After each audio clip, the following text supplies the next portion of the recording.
Olá, os Max, tudo bem com vocês? Espero que sim. E hoje eu tô fazendo um vídeo aqui de um vídeo. É um jogo de anime. O nome desse jogo o nome do anime é Boku no Hero. Pra quem gosta de Boku no Hero, pra quem quer que eu assista Boku no Hero, eu já assisto Boku no Hero. Estou no episódio 6 da primeira temporada. Sim, gente. Eu assisto dublado, porque legendado eu não gosto muito não, porque eles falam muito rápido. E também, gente, eu espero que vocês gostem muito desse vídeo. Já deixa seu like, se inscreve, ativa o sininho. Eu já baixei aqui, som. Já volto aqui. Voltei aqui, gente. Então agora vamos vir aqui em versos da Alexandra Friends Challenge, que é o treinamento. Que é isso aqui. Então, o meu boneco vai ser o Midoriya. Sim, Midoriya. Versus Midoriya.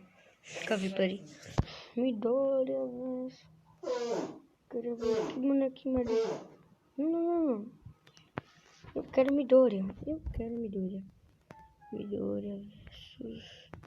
Tem um All Might assim. Eu vou tentar. Como versus All Might. Toshino, tá errado o nome. O do Zuko tá certo. Começa. Eu baixei jogo. Hoje, gente, se vocês querem mais vídeos desse jogo, deixa aqui nos comentários. É que eu sempre quis jogar outros jogos de anime. Oxe, é muito ruim, pô. Ah, dá pra andar.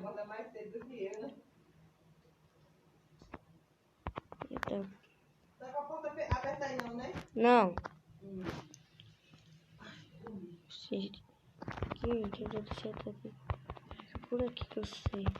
Cadê que eu sei?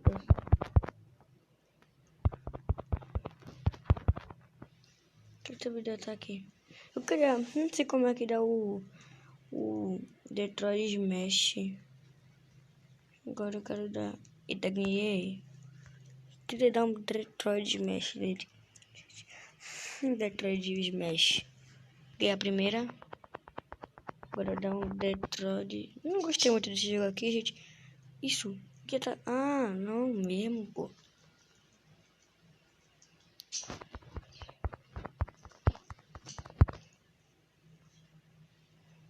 Eita, gente.